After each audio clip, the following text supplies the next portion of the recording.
The next topic is government approvals. So we talked about the government tendering process, but this is slightly different. Right? So many times what you find is to undertake any project, you need many government approvals, of course. You have a long lead time for getting these approvals. And to make matters worse, the process is iterative. So what we again want to hear from the panel, and we'll start from Sachit this time around, is real life examples of this approvals, getting the approvals, and what have you done on your end, or what can the government do to tackle this problem? My experience in this is in Baddi, which was coming up as an industrial area, 91, but nobody knew Baddi. We didn't have STD out there.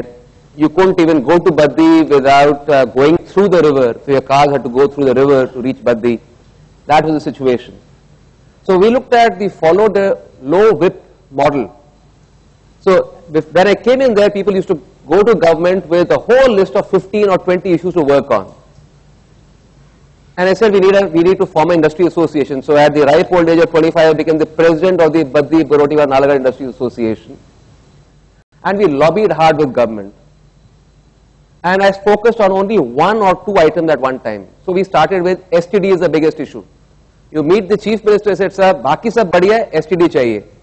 Everything is good, only STD.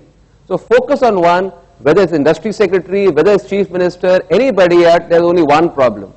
So one by one we tackled, we got STD there. There was a problem of banks, we got government to get banks to come in there. We got roads improved, we got that bridge made, we got the ESI hospital made. So one by one we got all these things done. But the point is, never go with a long list of issues. All are genuine. Go with one or two, low whip, so everyone can focus on two things. Get those sorted out, then go to the other one. When we talk about approval, and there is one person here who is giving the approvals, and this is another person who is seeking the approval.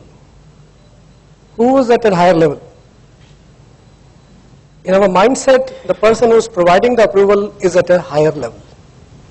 He has least accountability, and he doesn't have the same goals to complete the project in time sometimes, which the person who has to seek approval has. But this change is possible. The moment the objectives marry, they combine, the vision is same, the goals are same, and there is a very clear mechanism of transparency that if this particular approval is not given, then there is an implication. And this implication could be an increase in the price of the contract, extension of the completion period, or a financial compensation which is given to the contractor. If this is done, a sense of accountability in those people who have to approve something, and approvals are at every level, right from site, who somebody is approving the quality, to the drawing approval process, to approval for starting the work. So this is something where we have to basically think together, bring sense of accountability, and this is not impossible. I just like to start with a light note. I was once driving on the highways and I told my chairman, driving in India is an art. And then he looked at me carefully and he says, actually living and working in India is also an art, bigger art. And I think sometimes we just take it lightly, but the challenges in this country adds to a lot of the cost.